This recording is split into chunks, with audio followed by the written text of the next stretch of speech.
보이는 복음이라는 제목으로 말씀을 전하기 원합니다. 오늘 저희가 성찬을 했죠.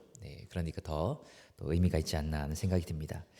저희 교회 다니시다 보면은 성례라는 말을 한 번씩 듣게 됩니다. 학습이나 세례나 입교 교육을 할 때, 혹은 교리 교육을 할 때, 혹은 가끔 설교를 듣다 보면 우리 교회에서는 성례라는 것을 행한다는 얘기를 듣습니다. 성례, 말 그대로 거룩한 예식을 말하는 겁니다. 거룩한 예식이 성례예요. 그런데 이 거룩한 예식인 성례는 특별한 의미가 있는데, 우리가 보통 설교는 귀로 듣잖아요. 지금 귀로 듣고 계시죠, 제 말을. 설교는 귀로 듣는데, 이 성례는 하나님의 은혜의 가시적 표지의 역할을 한다라고 말합니다. 하나님의 은혜의 가시적 표지. 가시적 표지라고 하면 좀 어렵게 들릴 수 있는데, 쉽게 얘기하면 하나님의 그 보이지 않는 은혜를 눈으로 보고 또 체험하게 하는 표시가 되는 어떤 표지다라는 말입니다. 눈으로 보고 체험하는 하나님의 은혜를 우리가 성례라고 한다고 생각하면 좀 이해하기 쉬우실 것 같아요. 천주교에서는 칠성사 혹은 칠성례라는 게 있습니다. 7개의 성례를 지키는 거죠.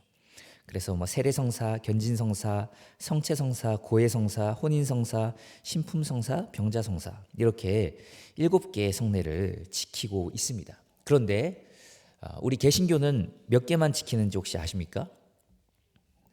몇 개를 지키죠? 네, 자신감이 없으신 것 같은데. 네. 우리 개신교의 뿌리라고 할 수 있는 그 종교 개혁은 어떻게 보면 예배의 개혁이라고도 할 수 있습니다.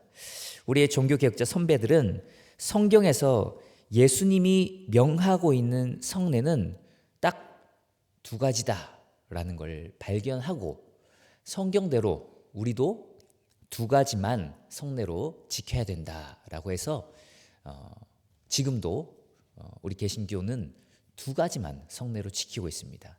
그 중에 하나가 세례고, 또 하나가 오늘 저희가 함께 참여한 성찬입니다. 세례와 성찬, 이 2개만, 이 2 성례만을 우리는 성례로 지키고 있죠. 세례는 거듭나 하나님의 자녀가 되었다는 것을 눈에 보이는 체험을 통해 경험하는 거룩한 예식입니다.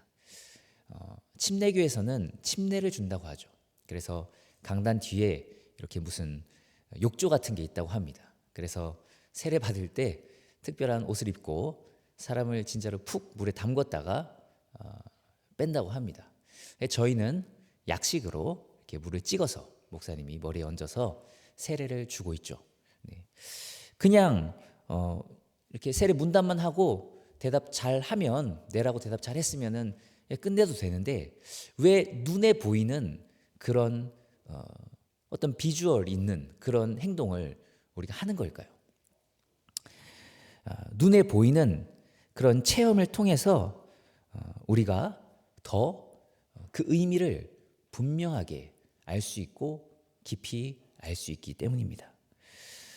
세례는 결혼식과 같아요. 결혼식과 비슷한 면이 많은데, 일평생에 딱 한 번만 받는다는 것도 그렇고, 그리고 이 세례는 구원의 수단이 아니라 구원받았다는 것의 표시로서 받는다는 것, 그런 의미도 사실 결혼식과 좀 비슷합니다.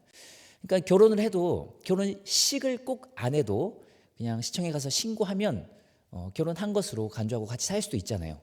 그런데 우리는 결혼식을 매우 중요하게 생각합니다. 꼭 해야 된다고 생각해요. 그리고 많은 중요한 지인들, 친구들, 가족들을 불러서 그들 앞에서 서약을 합니다. 둘이 평생 행복하게 잘 살겠다고, 이 언약을 깨지 않겠다고 약속을 하죠.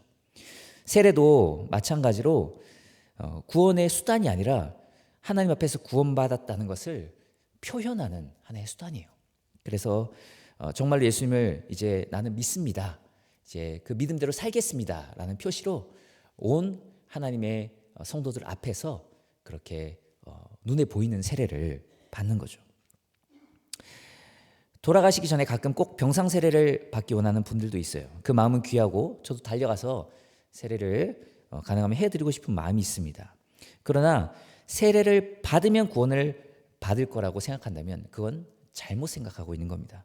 정말로 구원 받은 사람이라면 세례를 받는 거지, 세례를 받는다고 구원을 받는 건 아니에요. 그러니까 세례를 받느냐 여부가 구원의 여부랑은 직접 연관이 있는 건 아닙니다. 정말로 예수 그리스도를 나의 구주로 고백하고 내 죄를 회개했다면 그 사람은 믿음으로 구원받은 줄 믿습니다. 그래서 사랑하는 어머님이라든지 아버님이라든지 이렇게 병상에 계실 때 정말 중요한 건 형식적인 세례가 아니고 정말 예수 그리스도 안에서 내가 거듭났다는 것을 그분의 입으로 고백할 수 있게 하는 것, 그것이 정말 중요한 것이겠죠. 그렇게 세례도 눈에 보이는 성례입니다. 중요한 성례인데 또 한 가지 오늘의 핵심인, 오늘의 주제인 성찬, 이 성찬도 너무 중요한 성례입니다. 오늘 말씀은 고린도전서 11장 23에서 26절 말씀인데요. 23에서 26절 말씀을 잘 읽어보면 성찬의 의미를 우리가 알 수 있습니다. 예수님께서 잡히시던 밤에 제자들을 모아놓고 떡을 가지사 축사하시고 떼어 이르시되 이것은 너희를 위하는 내 몸이니 이것을 행하여 나를 뭐 하라고 하셨어요? 기념하라. 그리고 식후에 그와 같이 잔을 가지시고 이르시되 이 잔은 내 피로 세운 새 언약이니 이것을 행하여 마실 때마다 나를 기념하라. 마실 때마다 나를 기념하라 라고 했어요. 먹고 마실 때마다 나를 기념하라 라고 말씀하셨습니다. 그러니까 성찬의 가장 중요한 핵심적인 첫 번째 그 의미는 예수 그리스도의 십자가의 희생을 기념하고 기억하는 것입니다. 기념하고 기억하는 거예요. 기본적으로 빵과 잔을 먹고 마시면서 우리 성경에 떡이라고 표현된 거는 사실 옛날에 우리가 그 빵이라는 개념이 익숙치 않았기 때문에 그때 이제 떡이라고 번역을 한 거죠. 근데 사실은 이제 빵에 더 가깝겠죠. 그 당시 사람이 빵이니까. 그래서 그 빵을 떼고 또 잔을 마시면서 우리를 살리기 위해서 십자가에서 찢으신 예수님의 살과 그분의 피를 기념하고 기억하는 것입니다. 우리가 성찬을 할 때마다 날 위해 찢으신 예수님의 살과 흘리신 그분의 보혈의 피를 더 기억하고 감사하는 은혜가 있기를 축복합니다. 아멘. 예전에 제가 궁금해서 호기심에 한번 명동 성당에 가본 적이 있습니다. 뭐 천주교는 어떻더라, 뭐 성당에서 드리는 미사는 뭐 어떻다 그런 거를 학교에서 신학교에서 다 배웠죠. 책으로는 배우고 이제 강의 시간에 배웠지만 실제로 정말 어떻게 하는지를 한번 경험해 보고 싶은 거예요. 근데 제가 성당 갈 시간이 있어요, 없어요? 없죠. 그래서 사역지를 옮긴 그 타이밍에 잠깐 시간이 됐을 때 한번 궁금해서 가본 적이 있습니다. 그 미사에 참여를 해본 적이 있어요. 그들은 그 성찬을 이제 성채성사라고 하더라고요. 이 성찬을 그들이 가장 중요하게 여긴다고 말로는 들었는데 과연 어떤지 가서 실제로 경험을 해보니까 실제로 그들이 성찬을 정말로 중요하게 여긴다는 것을 체험적으로도 느낄 수가 있었습니다. 그 미사를 드린다고 하는데 미사라는 말 자체도 성찬이라는 의미가 들어있거든요. 거기서 이제 그들의 미사, 우리로 따지면 예배겠죠? 드리는데 가장 중요한 의식이 어떻게 보면 성찬이라는 게 느껴졌어요. 설교는 잠깐 짧게 뭐 5분 내지 10분 하고 끝내고 그 메인이 성찬이더라고요. 그리고 그들은 매주 성찬을 하니까 그 메인이 예배 미사의 메인이 성찬이다 보니까 우리처럼 이렇게 가끔 한 번씩 하면은 되게 좀 우왕좌왕할 수 있잖아요. 근데 그들은 항상 하니까 딱딱딱 이렇게 아주 일사불란하게 움직이더라고요. 여기서 나눠주는 게 아니고 앞에서 이제 사제가 이렇게 나눠주는데 직접 가서 나눠주는 게 아니라 앉아 있는 사람들이 갑자기 다 일어나더니 어떤 순서로 나와야 되는지 뭐 마치 짠 것처럼 다 알더라고요. 그래서 착착착착착 자기 순서대로 나와서 다 받아서 또 어디로 어떻게 들어가야 되는지도 다 알더라고요. 그래서 딱딱 받아서 다 자기 자리로 들어가서 그렇게 이제 성찬을 참여하는데 너무 일사불란하게 움직여서 되게 신기하고 놀랍다는 어떤 인상을 받았었습니다. 1965년까지 열린 제2차 바티칸 공의회 이전까지는 미사를 라틴어로 드렸습니다. 라틴어는 이제 고대 로마 언어잖아요. 그러니까 어떻게 보면은 미사에서 메시지를 알아먹는 거는 별로 중요하지 않았다는 거예요. 라틴어로 막 미사를 진행하면 사제가 무슨 말인지 다 못 알아먹을 거 아니에요. 그들이 그 성찬에 참여했냐 안 했냐를 가지고 그들은 예배를 드렸냐 아니냐라고 판단을 했던 거죠. 우리는 예배에 많은 순서가 있는데 특별히 어떤 순서에 참여해야지 예배를 드린 것처럼 느껴지세요? 네? 뭘 들어야지? 그렇죠. 설교를 들어야지 예배에 참여한 것 같잖아요. 앞에 찬양 막 열심히 하고 갑자기 집에 가면 예배 안 드린 것 같죠. 근데 좀 늦게 와도 설교를 듣고 가면은 예배 그래도 내가 참여한 것 같다 이런 느낌이 들잖아요. 어떤 분 좀 심한 분을 봤는데 그분은 축도만 받으면 예배 드린 것 같다고 하더라고요. 그래서 아주 막 설교 끝날 때 와가지고 축도 받고 갔으니까 뭐 나는 다 한 거 간 거다 뭐 이렇게 생각을 한 어디서 잘못 배워서 그렇게 생각을 하시는 것 같아요. 근데 우리가 설교를 그렇게 중요하게 여기는 것처럼 그들은 이렇게 성찬을 그렇게 중요하게 여기더라고요. 반면에 우리 개신교회는 어쩌면 성찬의 비중이 너무 좀 작아진 것 같다는 또 느낌도 받습니다. 고신대 교수인 유해무 교수님은 초대교회 예배를 비추어 볼 때 천주교가 너무 성찬 중심으로 나아간 반면 개신교는 너무 설교 중심으로만 발전이 된 면도 있다고 얘기를 했습니다. 우리 개신교의 뿌리라고 할 수 있는 종교개혁자들은 예배에서 설교와 성찬을 다 중요시했습니다. 그래서 설교가 듣는 복음이라면 성찬은 눈에 보이는 복음, 체험되는 복음이었어요. 종교개혁자들이 얼마나 성찬을 중요하게 생각했는지 당시 교회에서 출교 외에 교회에서 내리는 가장 큰 징계, 그러니까 교회에서 내리는 가장 큰 벌이 수찬 정지였어요. 성찬 못하게 하는 게 교회에서 내리는 가장 큰 벌이었어요. 여러분 와닿으세요? 그게 벌이라고 생각이 드세요? 네, 잘 안 들죠. 네. 그러니까 그만큼 그들에게 성찬에 참여를 못하게 하는 것은 엄청난 벌로 큰 징계로 와닿았던 거죠. 그렇게 보고 참여하는 말씀인 성찬, 그게 너무도 소중하고 귀중했던 겁니다. 그런데 여기서 또 중요한 부분이 있습니다. 우리가 그냥 떡과 포도주, 떡과 잔 그렇게 얘기를 하기도 하는데 이게 그냥 떡, 그냥 잔이 아닙니다. 고린도전서 11장 24절 말씀을 보면 축사하시고 떼어 이르시되 이것은 너희를 위하는 내 몸이니 이것을 행하여 나를 기념하라 라고 했죠. 네. 여기서 보면은 그 빵을 어떻게 하세요? 예수님이 떼시죠. 떼십니다. 찢으시는 거예요. 그리고 마태복음 26장 28절에 보면 이것은 죄 사함을 얻게 하려고 많은 사람을 위하여 흘리는 바 나의 피 곧 언약의 피니라. 예수님께서 성찬을 거행하실 때 그냥 피라고 하지 않고 그 잔을 가지고 많은 사람을 위하여 뭐 하는 바? 흘리는 바 나의 피 곧 언약의 피니라 라고 말씀하신 거죠. 그래서 FM대로 초대교회처럼 하면 원래 빵을 찢어서 나눠줘야 된다고 하더라고요. 앞에서 인도자가 찢어서 나눠주는 거죠. 그냥 빵이 아니라 땜빵, 찢은 빵이라는 겁니다.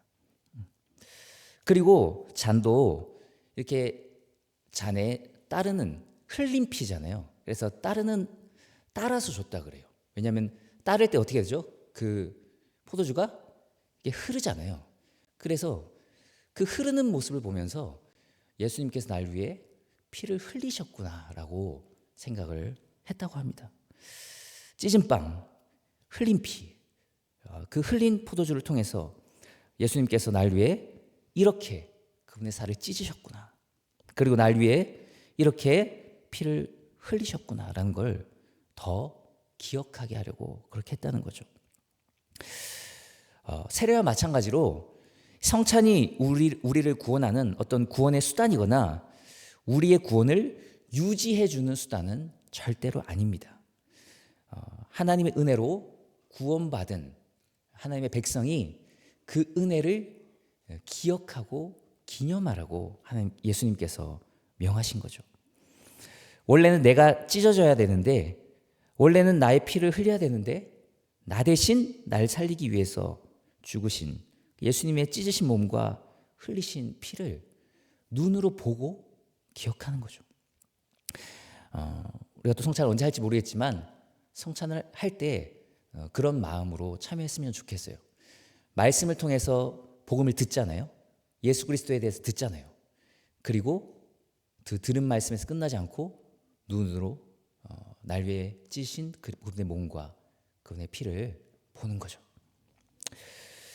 그리고 두 번째로 우리는 기억하고 기념해야 된다는 그 중요한 사실도 기억해야 되지만, 우리는 성찬에 참여함으로 예수 그리스도와의 연합을 경험하고 누립니다. 우리는 단지 찢은 빵을 보고만 있는 것이 아닙니다. 잔을 보고만 있는 게 아니에요. 어떻게 해요? 그것을 어떻게 하셨죠? 먹고 마셨죠. 네, 보고만 계신 분 있으셨나요? 아니죠. 먹고 우리는 마셨습니다. 우리는 먹고 마시는 그 행위를 통해서 예수 그리스도와의 연합을 경험합니다. 경험적으로 그 몸과 피에 참여하는 것이죠. 예수 그리스도께서 영적으로 성찬 가운데 임하시기 때문에, 임재하시기 때문에 우리는 성찬의 참여를 통해서 예수 그리스도와의 연합을 누리게 됩니다.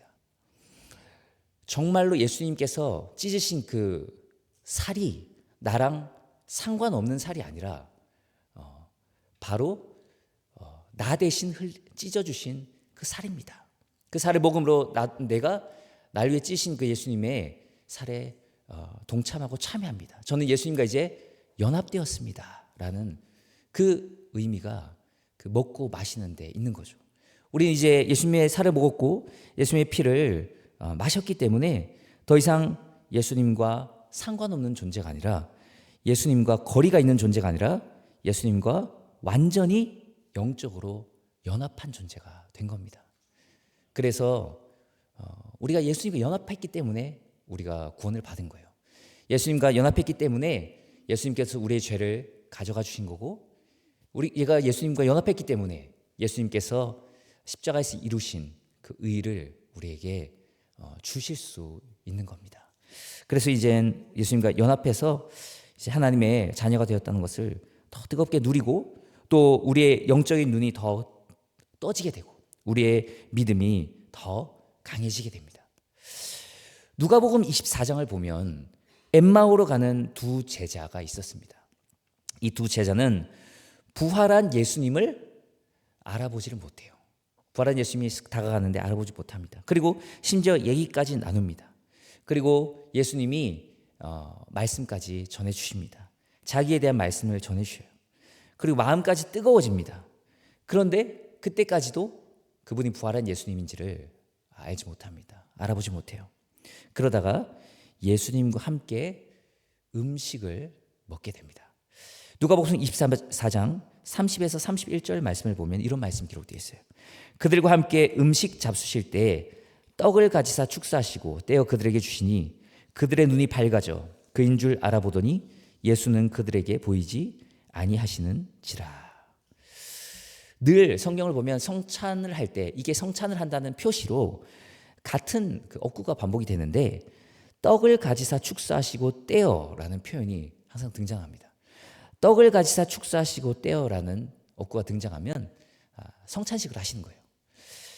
예수님께서 이 두 제자와 함께 성찬식을 하신 겁니다. 그리고 이 성찬식을 통해서 두 제자가 눈이 밝아져 예수님을 알아보게 됩니다.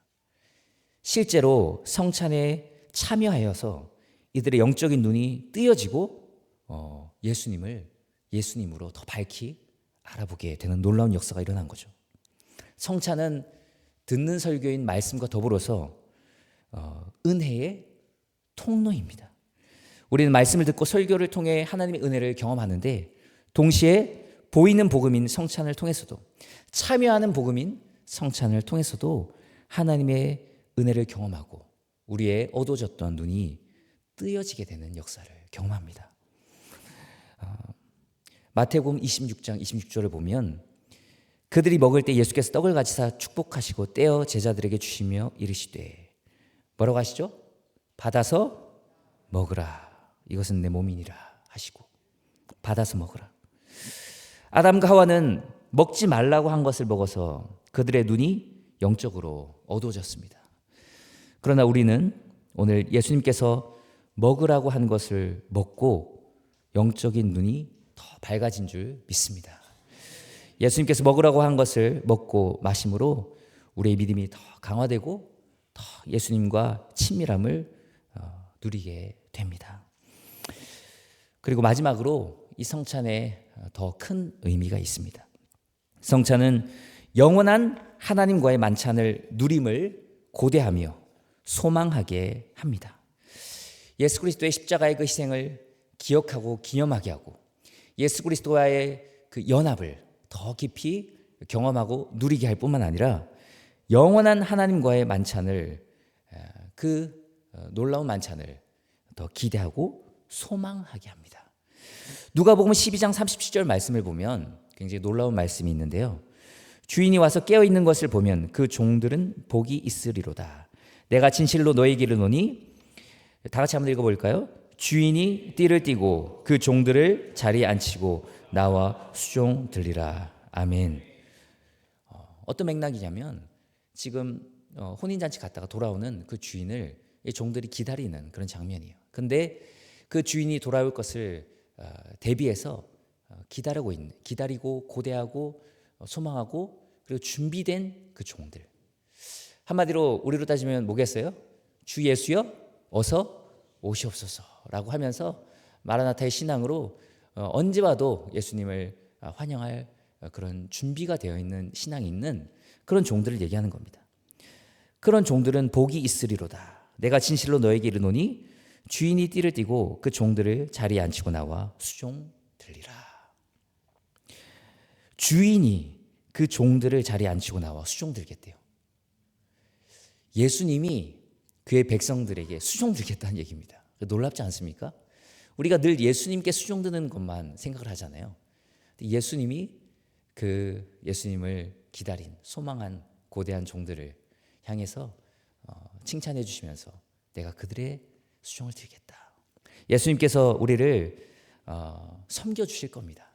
새하늘과 새 땅에 가면 예수님의 섬김을 받고 예수님과 함께 놀라운 만찬을 누리게 될 겁니다. 그때 그 영원한 만찬이 얼마나 놀랍고 아름답겠습니까? 우리가 아무리 맛있는 걸 먹어도 그것과 비교할 수 없을 겁니다.